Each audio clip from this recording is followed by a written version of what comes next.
Lagoon asks, is dual boxing allowed and are mobile warp disruptors in EVE Echoes? Mobile warp disruptors, I'm actually not sure. Someone in the comment section can pop that down as a yes or no for me. Is dual boxing allowed? Yes. The developers have said they're not going to do anything to stop that. If you want to have 2 or 3 phones with EVE Echoes and you're going to be playing the game actively amongst yourself, yes, that's going to be absolutely fine. A lot of people will be relying on that. I don't have an opinion either way. Some people hate it, some people love it. To me, it's kind of it's there. It's a thing. Puddy, what's the best ship to go after? Next question. No, seriously though, it's entirely up to you. I could say the best ship to go after is going to be, for example, I could say the best ship to go after is a Hurricane. Because Hurricanes are very high damage and great. That's all very well and good until you go, yeah, but I want to be a hauler. At which point, it's whatever you want it to be. It could be a Terror, it could be even just something small like an Imicus for doing quick runs and blockade running and that kind of thing. You could be a miner, at which point you want to go after something like Adventure 3, or... I'm afraid that's a very open and broad question. The best ship to go after depends entirely on what you want that ship to do and what your playstyle is and what you enjoy playing. Himinuri, ways to help the Corp move forward from launch as a beginner player. Have fun. Do what you want to do. If you are a miner, go and start mining. If you are a reprocessor, start processing materials and making money. Have fun. The Catskill Cartel is going to be all about everyone having fun and supporting each other. Alex the Master, nullsec or securesec starting? I am going to actually answer this one here. As I say here, this one I can't answer yet. I do mention that in the Catskill Cartel announcement video. I haven't decided. This does depend. If I get into the final test, I will have a fly around and look at the 3 or 4 systems that I have earmarked and see how well those do. Ultimately, I don't want to drop us all into nullsec and have a load of people who are very uncomfortable flying around in nullsec, losing ships left, right, and centre. At the same point, I don't want to dump us deep in high security and just have, like, you know, be miles away from anything lucrative. I need to balance that one out. That is why the question on how comfortable you are is involved in the application form.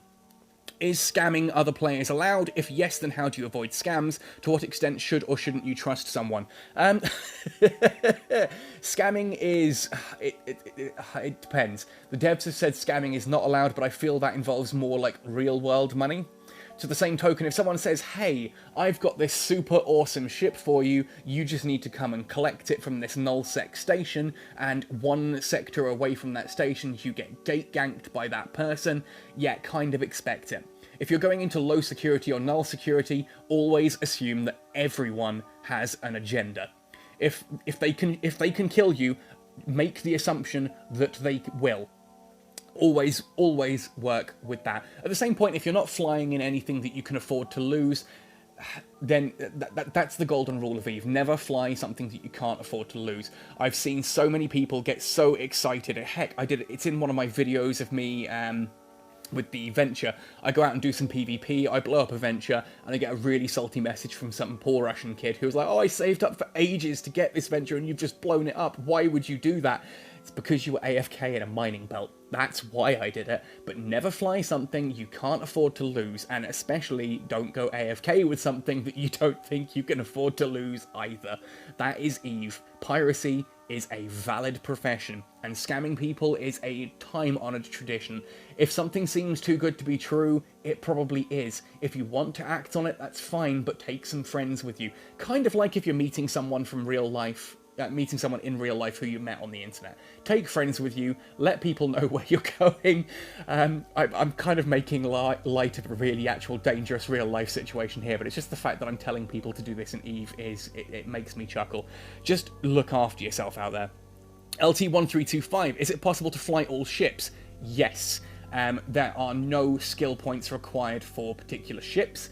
For example, in EVE Online, there are skills like Galente Frigate that you have to learn if you want to fly Galente Frigates. That, currently, is not a thing in EVE Echoes.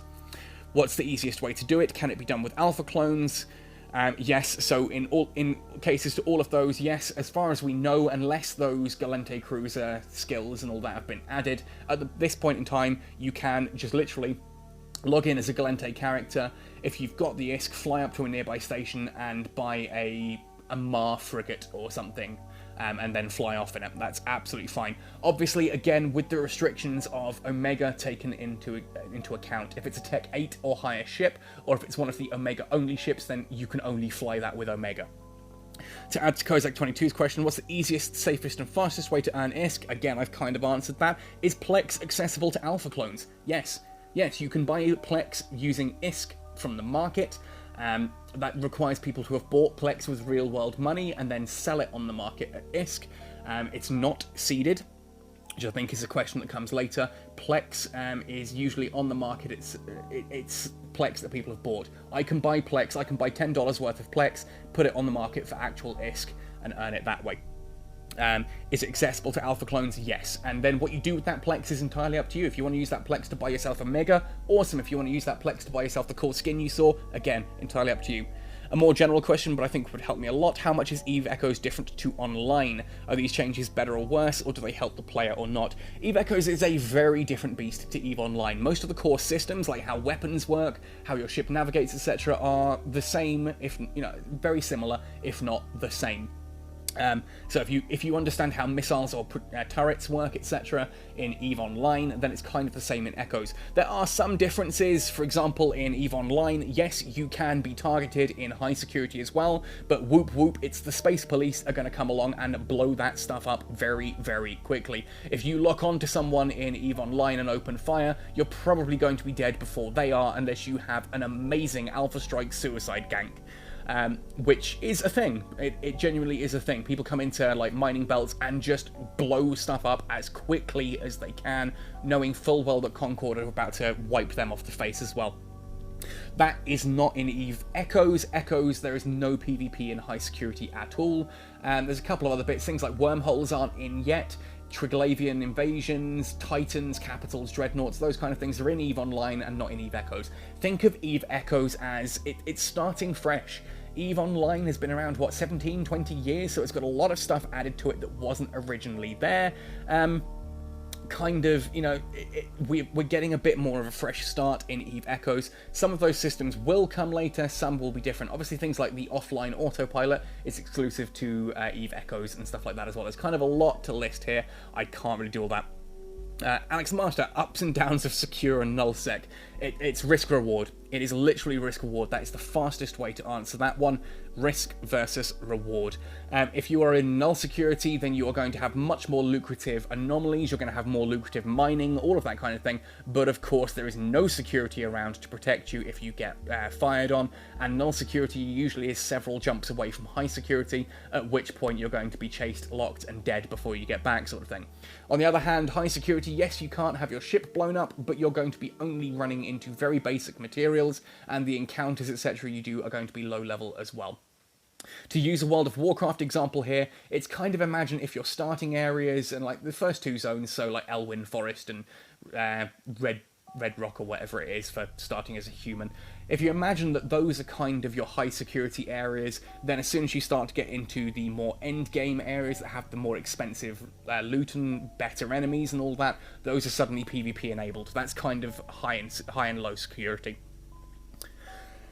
Right, OIEI. What will happen if I hit my enemy fire in the middle of a cloaking process? Will it make my cloaking progress cancelled? Yes. Any recommendations on a good emulator to use for PC? No. Emulator is not supported by EVE Echoes. Yes, you can use them, but they are not supported, which means any errors that are encountered by the game, the developers will not put any time or effort into sorting, which in my opinion is the right way to do this. There are already hundreds of different devices, hundreds of different devices that EVE Echoes is having to be optimized for. Focusing on emulators is something I'm glad they're not spending time on. Emulators are notoriously complex to work with. They don't run the game overly well. There are a couple I can mention, like BlueStacks or Nox, etc. I'm not advocating any of those. There is none that I can say is a good emulator because I don't use them. I don't use them. Mobile games for mobile phones. It's like saying to me, how can I play PC games on my PS4? There are ways you can do it, but it's really not recommended, and vice versa. There are ways you can play PS4 games on PC. But yeah, Fantastic. What are some generalized top-level tactics to combat different kinds of ships? Example, up close versus range, speed, and weapon systems, etc. Yo, crikey, big topic to go over there. Oy. It's all very dependent. All very, very dependent indeed. So up close versus range obviously depends on your ship. You could be running a sniper-style ship, which is very good at range, can lock on and hit something from a massive distance, at which point obviously it can't. No one's going to fire back at you. That's kind of how missile and drone kiting worked in the beta. Speed and weapon systems, etc. Obviously, weapon systems are better against different targets, as I mentioned earlier. Things like energy weapons are good against shields, whereas projectiles are better against like the armor tanking, that kind of thing. Speed, obviously, speed works better against slow things. That is to say that if you're in a frigate, something like a Dromiel that has very high speed, it's a very small ship, it can orbit at a very close range because its turrets have good enough tracking to actually stay locked onto something that you're orbiting at ridiculous speed. You can be whittling down their health, their turrets can't turn to face you fast enough. It's all very much a rock, paper, scissors kind of thing. Like, you know, there are plenty of frigates that are designed to take down battleships because, battle cruisers or battleships or cruisers, because cruisers often are too slow and lumbering to be able to handle frigates, but then there are plenty of cruisers that are anti-frigates. So it's kind of a yes and no, up and down, all over the place. Quambage, forgive me if I got that wrong. How not to get your new expensive ship blown up for the first time in encounters missions. Intro to NPC warp scrambling. Intro to NPC warp scrambling is a bit too complex for me to put into here, so I won't go into that. But how not to get your new expensive ship blown up for the first time in encounters missions. Take it seriously. Take it seriously. If you're worried about getting your ship blown up, don't leave high security with it. If you're worried about a ship getting blown up, don't go into an anomaly or an encounter or a mission that you're not comfortable with. If it says recommended tier 5 ship cruiser, don't go in with a tier 2 frigate. Simple as that. You know, take that seriously. Do have your overview open, be able to lock onto a distant target, something like a station, for example, so that if things do get heated, you can quickly warp away. But other than that, it's just, don't get into something if you're not comfortable that you can get back out of it, I think is the best way of doing that. That said, though, how not to get your new expensive ship blown up for the first time, honestly, I actually recommend getting a ship blown up fairly early on. Once you've got like a duplicate ship for the first time, or you've got a ship that you no longer feel like you're going to use, equip it with some basic stuff, like don't over-equip it with a load of expensive stuff, and run out into something really high power. Just get a ship blown up, get it over and done with, experience what it feels like to lose a ship early on, because it's going to happen a lot. This is EVE, and if you leave high security systems, which you will because most of the game happens outside of high security, you are going to lose ships, and that's fine, that's part of the game. What are the basic principles of E-War, skills used of it, and what its benefits are? And same thing with the logistics support. Oh boy, that's a big one. Okay, so the basic principles of E-War, skills used for it. E-War is electronics warfare. It's about like locking down opponents' ships. Things like Webifiers stop ships moving so quickly, which makes them easier to hit. Warp disruptors stop ships from warping away, from activating their warp drive so they can't get out of the fight, means they're stuck in combat with you so they can't run away like little pansy girls.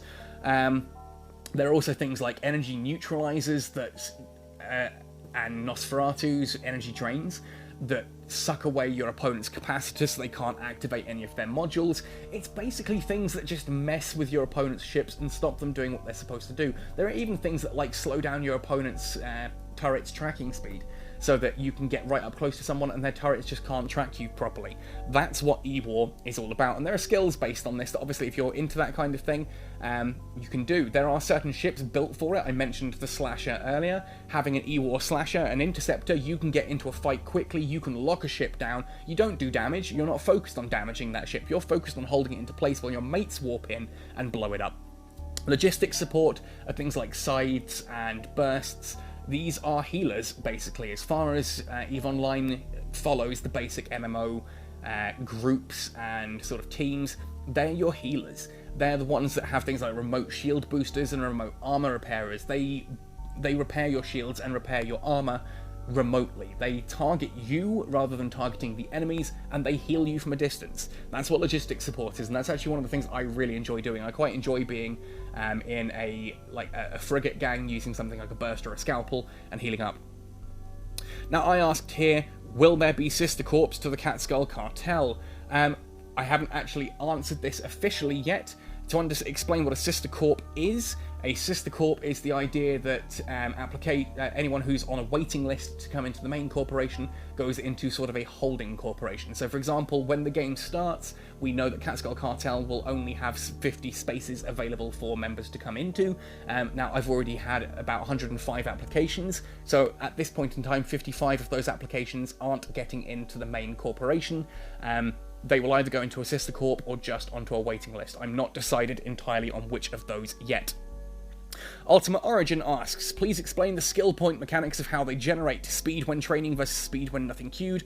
How long does it take to train each skill? How should people specialize in reprocessing skill up? Okay, we're coming out of that first question. So the first question there, how do skill points work? Basically, every minute that your account is active, that means once it's been created, you earn skill points. 30 skill points a minute is basic, 35 for Omega Level 1, and 55 for Omega Level 2. While you've got Omega Level 2, you're earning 55 skill points per minute. Now, in the beta, when you would queue up skills that you want to train. This means I could queue up a skill that, say, for example, would require 10,000 skill points, and I could put other skills behind it. Now, as long as I'm earning skill points, they're going into that first skill in the queue. Obviously, once that skill is completed, the second skill that was in the queue moves up to the first, and any skill points I'm earning go into that one. Now, if, for example, I got to, say, 5,000 skill points on the first skill, and decided, actually, I don't really need that yet, let me train this other one, if I then complete the second skill and I come back to that first one, it's already at 5,000. Any skill points you put into a skill stay in there, but you only get the benefits once you have put the full amount of skill points required. If a skill requires 10,000 skill points and you've put in 9,999, you get no benefits at all from that skill until that last skill point goes in. Now, it's been the case before, I'm not sure which way around this works, again I'm sure someone in the comment section can answer this for me, when you're looking at speed versus training versus speed when nothing queued. Basically, I'm sure it used to be that if you had skills queued, they were training at that full speed. So 30, 35, or 55. If there is no skill queued, you still accrue skill points, but I think it was at 50% of the rate, or something massively reduced. So you do always want to have a particular skill training. There were times during the beta when, like, Merry Christmas, here's a million skill points. Happy New Year, here's 1 billion skill points. It's Tuesday, here's 1 trillion skill points, where the game awards you bulk amounts of skill points. Those, you just basically, you can click on a skill and you can go in there. There is a video on this channel all about how important skills are that showcases all of that. Now, how should people specialise in reprocessing skill ups? Well, if you want to be involved in reprocessing, pick which ores you are reprocessing mainly and skill them up first. Again, I would normally go the 4 out of 5 skills and then go into other ores if you're going to be going for multiple different types of ores. So if you're going to be doing common, rare and specialist, for example, get all of those up to 4 before getting any of them up to 5. That said, if you know that all you really care about is reprocessing tritanium, then just get common all the way up. Is planetary production going to be the main limit factor for skill production because it's time-based? It certainly was in the beta. I don't expect that to change.